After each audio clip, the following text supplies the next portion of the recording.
Hello everybody. आज हम लोग सीएफसी का एक टॉपिक कर रहे हैं, वो है पार्टनरशिप।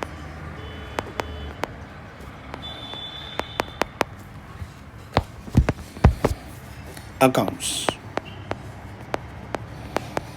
उसके अंदर दो यूनिट है called as retirement and death of partners. उन दोनों के अंदर एक कॉमन पॉइंट है called as joint life policy and separate life policy. ये दो टॉपिक हम लोग यहाँ पे कवर करेंगे। इस वीडियो में सिर्फ जॉइंट लाइफ पॉलिसी के बारे में बात होगी। Retirement of partner, there are certain things which retired partner is eligible for. जो पॉइंट्स मैं इधर आपको बता रहा हूँ, यही same point death of partner में भी यूज होती है। जैसे रिटायर पार्टनर को क्या मिलेगा, उसका कैपिटल, एक्यूमुलेटेड प्रॉफिट और loss, that reserve and surplus, revaluation का profit and loss which happens due to changes in the value of asset and liability, profit till the date of retirement, goodwill, joint life policy, separate life policy, amount due to retiring partner।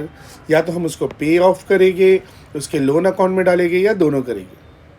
But हम लोग इधर क्या सीखने बैठे इस video में, joint life policy, separate life policy. इस video में हम बात करेंगे जॉइंट लाइफ पॉलिसी के बारे में। Let's get started. Joint life policy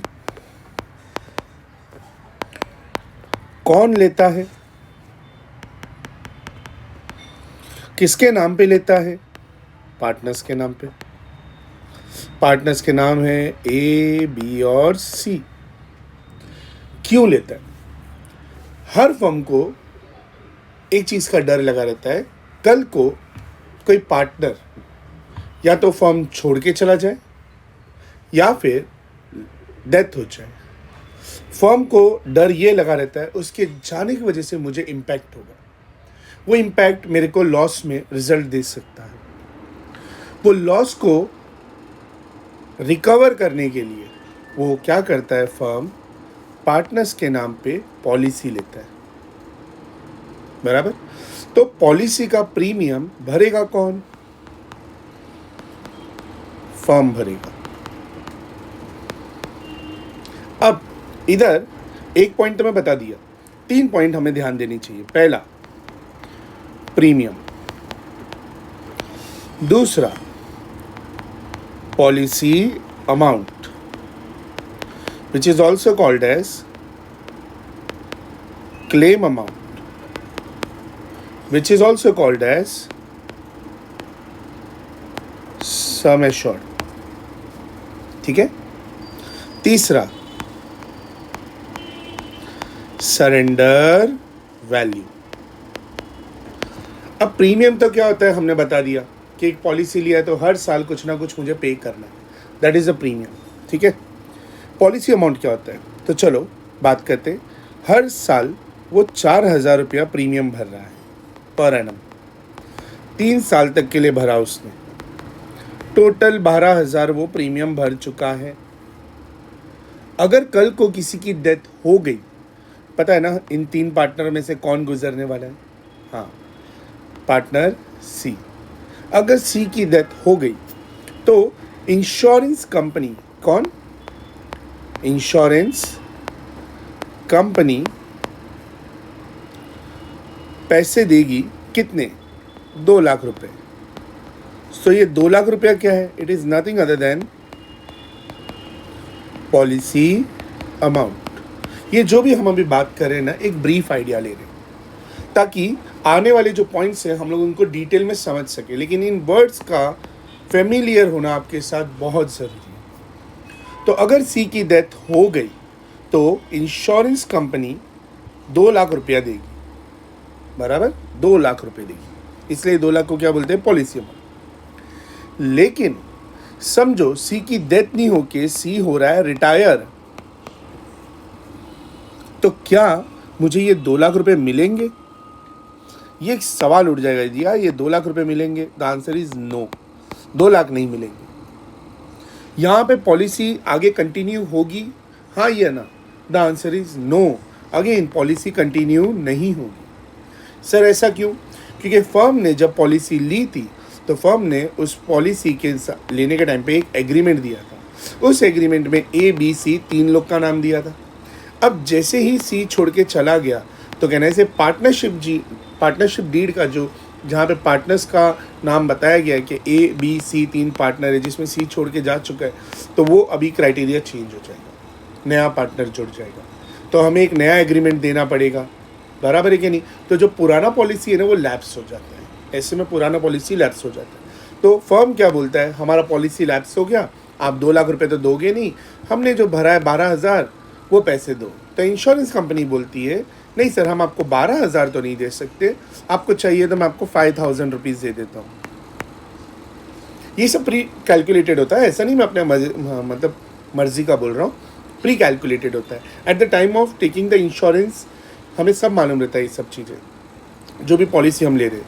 तो ये 5,000 मिलेगा, तो 5,000 जो मिलेगा ना, that is called the surrender value. यानी कि कल को जब फर्म को लगे हम आगे प्रीमियम भी नहीं भर सकते, तो फर्म ये पॉलिसी को सरेंडर कर देता है। और जैसे ही फर्म ये पॉलिसी को सरेंडर कर देता है, इंश्योरेंस कंपनी उसको सरेंडर की वैल्यू दे देती है। लेकिन सम एश्योर्ड कब देगी? सम एश्योर्ड कब देगी? जब किसी की डेथ होगी। इसीलिए मैं आपको बोला, अब जो हम लोग पॉलिसी पार्टनरशिप अकाउंट में टॉपिक कर रहे हैं, रिटायरमेंट और डेथ, दोनों में कॉमन पॉइंट है, वो है जॉइंट लाइफ पॉलिसी। दोनों में होगा यूज़, बस सिर्फ इतना है, डेथ में क्या मिलेगा? सम एश्योर्ड, वेरेस रिटायरमेंट में क्या मिलेगा? Surrender value. Is that clear? चलो आगे बढ़ते हैं। अब देखो, पॉलिसी की बात करेंगे तो जॉइंट लाइफ पॉलिसी को 3 पार्ट में डिवाइडेड किया गया है। When treated as an expense, when treated as an asset, when treated as an reserve। हम एक एक पॉइंट पे बारी बारी करके आएंगे। पहले हम लोग पॉइंट नंबर A करते हैं, when joint life policy is treated as an expense। अब उसके लिए हम एक छोटा सा क्वेश्चन को पहले समझ लेते हैं कि फर्म प्रीमियम कितना भर रहा है।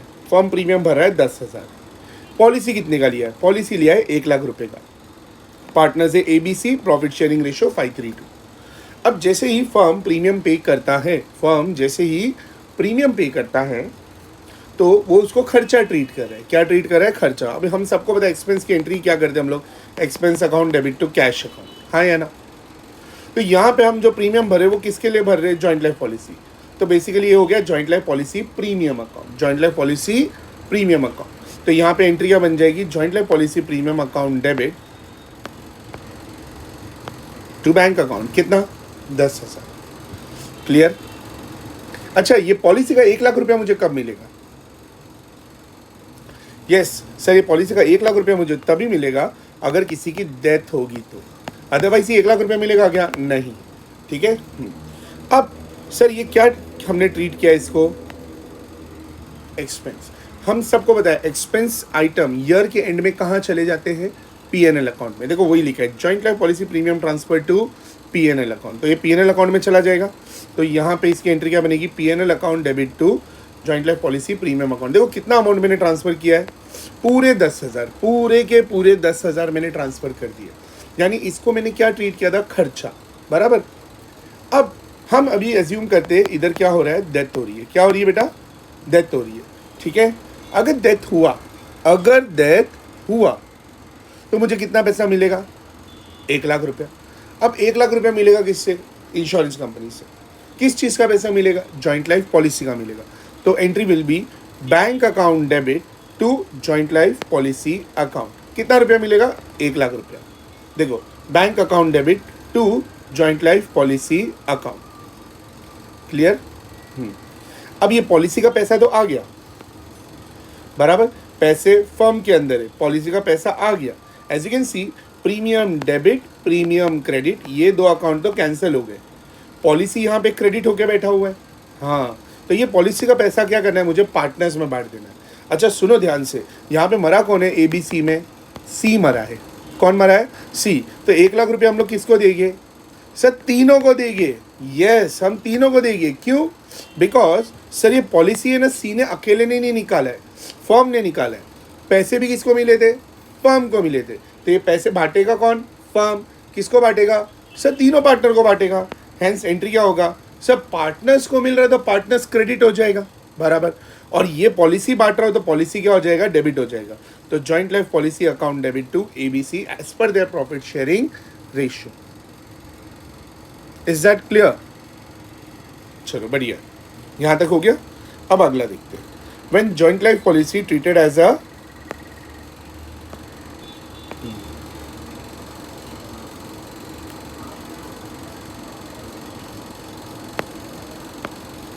यस अभी when joint life policy treated as an asset, example premium 10,000 है, पॉलिसी वही 1,00,000 रुपया, पार्टनर एबीसी और प्रॉफिट शेयरिंग रेशियो 5:3 यहाँ पे देखो एक नया पॉइंट दिख रहा है। क्या दिख रहा है? Surrender value. अब यहाँ पे क्या ट्रीट किया हमने उसको? As an asset. अब ये कैसा होता है, लेट्स सी। बहुत 2-3 एंट्री देखनी पड़ेगी, 2 एंट्री तो देखो तो समझ में आएगा। पेमेंट किया प्रीमियम का, कितना प्रीमियम पे किया सर? 10,000। हाँ, तो एंट्री क्या होगा? Joint life policy. यहाँ पे प्रीमियम वर्ड मत यूज़ करना क्योंकि आप पूरा खर्चा नहीं ट्रीट कर रहे हो उसको, ठीक है? तो आपने क्या किया? Joint life policy account debit to bank account 10,000। Done. अब सर मेरी जेब से पैसा तो जा रहा है, पैसा जा रहा है, ऐसा प्रीमियम का पैसा भर रहा हूँ, इंश्योरेंस का पैसा भर रहा हूँ, तो खर्चा तो है। हाँ है खर्चा, बट इंश्योरेंस कंपनी ने क्या बोला है? सर कल को आप अगर सरेंडर करोगे पॉलिसी को तो हम आपको कितना पैसा देंगे? 8,000 देंगे। लेकिन मैंने अब तक भरा कितना है? 10,000। अब 10,000 भरा है, 8,000 मिल ही जाएगा ऐसा बोल रहा है इंश्योरेंस कंपनी। तो कहना है मेरा जेब से गया कितना जो मुझे कभी नहीं मिलेगा? 2,000। 2,000 मेरी जेब से गया जो मुझे कभी वापस नहीं मिलेगा। तो कहने से वो 2,000 को ही मुझे अपना खर्चा ट्रीट करना चाहिए। हाँ, 2,000 को मुझे अपना खर्चा ट्रीट करना चाहिए। Hence entry will be PNL account debit to joint life policy account. कितना देखो? 2,000। मैंने 2,000 को ही अपना खर्चा दिखा। लेकिन अब देखो ये जो भी मैं बातें कर रहा हूँ ना, यही पूरा नॉलेज रहेगा। सर आपने भरा तो जेब से 10 है लेकिन खर्चा 2 दिखा रहे हो, तो आपने 8 का खर्चा नहीं दिखाया। यस, जो मैंने 8 का खर्चा नहीं दिखाया ना, वही सोचो जो मैंने अपना खर्चा कभी दिखाया ही नहीं, कहने से वही मेरा प्रॉफिट है। आई रिपीट, जो मैंने कभी अपना खर्चा दिखाया ही नहीं, कहने से वही मेरा प्रॉफिट होगा। हाँ, तो देखो इधर पेमेंट मारा है मैंने 10,000 का, एक्सपेंस दिखाया है 2,000 का, 8 का कभी कोई खर्चा दिखाया नहीं दिखाया। 8 का मैंने कोई खर्चा नहीं दिखाया। हेंस कहने से एक्सपेंस अगर 8,000 से गिर रहा है तो प्रॉफिट 8,000 से बढ़ रहा है। एक्सपेंस अगर गिर रहा है तो प्रॉफिट भी तो बढ़ेगा। प्रॉफिट बढ़ेगा तो कैपिटल भी बढ़ेगा। एग्री? अब इसी चीज़ को मैं आपको एक लेजर में समझाता हूँ। जो पहले इधर बना हुआ था मैंने रब किया। हाँ, तो समझो ये जीएलपी अकाउंट है। आपने प्रीमियम कितना भरा? देखो जीएलपी डेबिट हुआ, आपने लिखा टू बैंक, कितना? 10,000। आपने पीएनएल में कितना डाला जीएलपी? सर मैंने पीएनएल में डाला उसको सिर्फ और सिर्फ 2,000। तो अभी अगर आप जीएलपी क्लोज करोगे तो आपको डिफरेंस कितना आएगा? कहने से ये कैरी डाउन होगा। अभी देखो आप ही मुझे बताओ ये कौन सा बैलेंस है? डेबिट बैलेंस है। और एसेट भी कौन सा बैलेंस होता है? डेबिट बैलेंस होता है। तो कहने से 8,000 तो आपको खर्चा आपने ट्रीट ही नहीं किया, आपने सिर्फ 2,000 खर्चा ट्रीट किया। 8 तो आपको मिलने वाला है, मिला नहीं है, मिलने वाला है। तो अगर आपने खर्चा आपने 8,000 से बचा है तो प्रॉफिट भी तो 8,000 से बचा होगा, जो अल्टीमेटली 8,000 पार्टनर को बट चुका है। थोड़ा और पेशेंस रखिए, आगे देखिए। अब समझो बेटा कि पॉलिसी अमाउंट रिसीव्ड हुआ due to death of C, तो कितना पॉलिसी का पैसा मिलेगा? Sir the answer is very simple, 1,00,000 रुपया मिलेगा मुझे। हाँ 1,00,000 रुपया मिलेगा। Entry will be bank account debit to JLP account, 1,00,000 रुपया बराबर। अब 1,00,000 रुपया मिल गया तो सर बांटूंगा कितना? पार्टनर्स में कितना पैसा बांटूं? तो the answer for this is not 1,00,000। हम अभी 1,00,000 रुपया नहीं बांट सकते। सर क्यों? बेटा आपको 1,00,000 रुपया मिला है, बट याद करो आपने 8,000 तो ऑलरेडी पार्टनर्स में बांट दिया है, तो बचा कितना? 92,000। कितना? 92,000। नाउ सी बेटा, ये देखो ऊपर लेजर में ध्यान देना। अब ये एंट्री में देखो क्या हुआ, जेएलपी क्रेडिट हुआ है, जेएलपी क्रेडिट हुआ है। तो जेएलपी के क्रेडिट में जाके क्या, अच्छा सॉरी कैरी डाउन का तो ब्रॉड डाउन किया ही नहीं मैंने, हाँ यहाँ पे मैंने ब्रॉड डाउन किया 8,000। क्रेडिट में आके लिखा मैंने बाय बैंक, कितना, 1,00,000 रुपए। अब सोचो 1,00,000 है, 8 ऑलरेडी था, तो बांटना कितना है सर, 92,000, क्योंकि 8,000 ऑलरेडी बटा हुआ है। समझे, इसी को बोलते हैं when JLP is treated as an asset. इसमें और इसमें क्या फर्क है सर, इसमें ना कोई सरेंडर वैल्यू दिया था क्या, दिया था क्या, नहीं दिया था, इसलिए इसको पूरा क्या ट्रीट किया, खर्चा ट्रीट किया पूरा 10, पीएनएल में डाला पूरा 10, तो पॉलिसी का पैसा मिला 1,00,000, बांटा भी हमने कितना, 1,00,000। बट यहाँ पे क्या किया, पेमेंट किया 10, खर्चा दिखाया 2, 8 कभी दिखाया ही नहीं खर्चा, तो प्रॉफिट बढ़ा 8 से, कैपिटल ऑलरेडी बढ़ चुका है, कैपिटल में ऑलरेडी बढ़ चुका है, पॉलिसी का पैसा मिला 1, बांटूंगा कितना, 92। JLP account debit to A capital, B capital, C capital. और जैसे ही आप इसको बांटोगे 46, 27,600 और 18,400 विच इज 5:3 के रेशियो में। गाइस याद करो वो जो 8,000 की बात कर रहे थे हम लोग, ये 8,000 को भी बांट के देखो, जब इस 8,000 को बांटोगे ना, इट इज 4,000, 2,400 एंड 1,600। इन दोनों को आप ऐड करोगे ना, तो घूम फिर के वही बनता है जो पहले बटा था, 50, 30, 20। Clear guys. अब when JLP treated as a reserve, example, premium pay किया है 10,000, पॉलिसी लिया है 1,00,000 का, पार्टनर है ABC 532, सरेंडर वैल्यू है 8,000। यहाँ तक तो आप क्वेश्चन पिछले वाले पॉइंट में भी समझे ही थे, मैं अभी इधर का पॉइंट समझाता आपको। देखो बेटा, जब रिजर्व वर्ड सुनते हो ना, तो रिजर्व वर्ड सुनते ही दिमाग में क्या लिखे आने का वर्ड, प्रोविजन। प्रोविजन क्या होता है, कंफर्म लॉस होता है क्या, नहीं sir, provision is an estimated loss. शायद ये पैसे नहीं मिलेंगे, शायद ये पैसे डूब जाएंगे, शायद मुझे नुकसान हो सकता है, दैट इज कॉल्ड प्रोविजन, जिसको हम लोग आरडीडी भी बोलते हैं। सर ये आरडीडी है, नहीं ये आरडीडी नहीं है, RDD reserve for doubtful debts, provision for doubtful debts, उसमें वर्ड जो प्रोविजन है ना वो समझा रहा हूं। प्रोविजन की एंट्री क्या होती है sir, PNL account debit to provision account, ये इसकी जर्नल एंट्री बनती है बेटा। अब जब आप सोच रहे हो कि मैंने 10,000 हर महीने भरा, 8 तो मिलेगा, तो खर्चा कितना दिखाओगे, 2। अब आपको लग रहा है 8 मिलेगा, तो कोई बंदा होगा ना, वो क्या बोलेगा, अरे यार ये 8 भी नहीं मिला तो मेरा क्या होगा, 8 भी नहीं मिला तो मतलब 8,000 का आपको डर भी लग रहा है। हाँ, अब आपको 8,000 का डर लग रहा है, इसलिए वो 8,000 का आप क्या बना रहे हो, प्रोविजन बना रहे हो। क्या बना रहे हो, provision, also called as reserve, इसलिए जीएलपी रिजर्व बनाते हो। समझे। तो अभी इधर देखो, प्रीमियम पे किया कितना, 10,000, तो जीएलपी टू बैंक।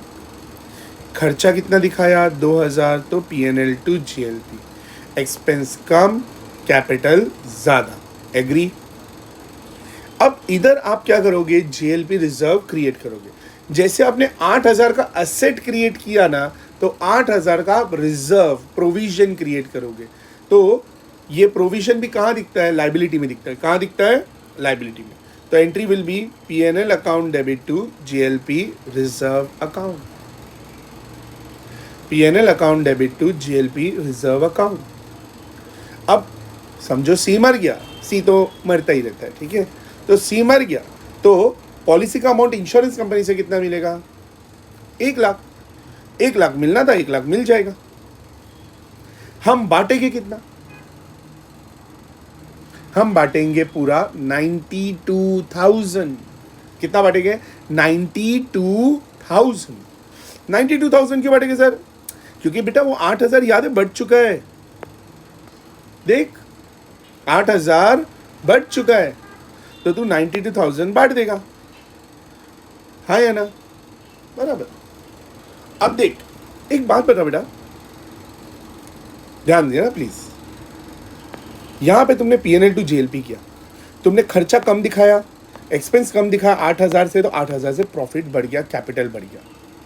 यहां पे तुमने 8,000 का एक्स्ट्रा खर्चा दिखा दिया है, किधर, ये प्रोविजन के अंदर 8,000 का खर्चा बढ़ा दिया है, तो डोंट यू थिंक ये 8,000 से तुम्हारा एक्सपेंस बढ़ गया तो कैपिटल कम हो जाएगा? हाँ, बट ये तुम सोच रहे थे शायद ना मिले, शायद ना मिले, बट अल्टीमेटली तुमको तुम्हारा पैसा मिला कि नहीं मिला? हाँ सर, मिल गया। तो ये प्रोविजन जो तुमने एस्टिमेटेड लॉस सोचा था, वो एक्चुअली में लॉस हुआ कि नहीं हुआ? सर नहीं हुआ, लॉस नहीं हुआ। जब लॉस नहीं हुआ है, डोंट यू थिंक इसको रिवर्स कर देना चाहिए? रिवर्स, हाँ। एक्सेस आरडीडी कैसे आप लोग रिवर्स करके प्रॉफिट दिखाते हो? हाँ, जो आरडीडी सोचते हो कि शायद ये डेटर पैसा ना दे, लेकिन अचानक से वो डेटर पैसा दे दे, तो तुमने जो आरडीडी क्रिएट की थी उसको तुम एक्सेस आरडीडी दिखाते थे ना? हाँ, ये वैसे ही अभी करना पड़ेगा। तो अभी एक्सेस JLP रिजर्व मत बोलना, बस इस JLP जो क्रेडिट हुआ है ना, उसको क्या कर देना है, डेबिट। तो JLP रिजर्व डेबिट हो जाएगा और पार्टनर्स क्रेडिट हो जाएगी। तो उसकी एंट्री ये रही, JLP reserve account debit to A, B and C। यहाँ पे आप JLP क्या कर रहे हो, कैंसिल कर रहे हो। Is that crystal clear everybody? So guys, अगला वीडियो मैं आपको सेपरेट लाइफ पॉलिसी के बारे में बताऊंगा। टिल देन के लिए बाय।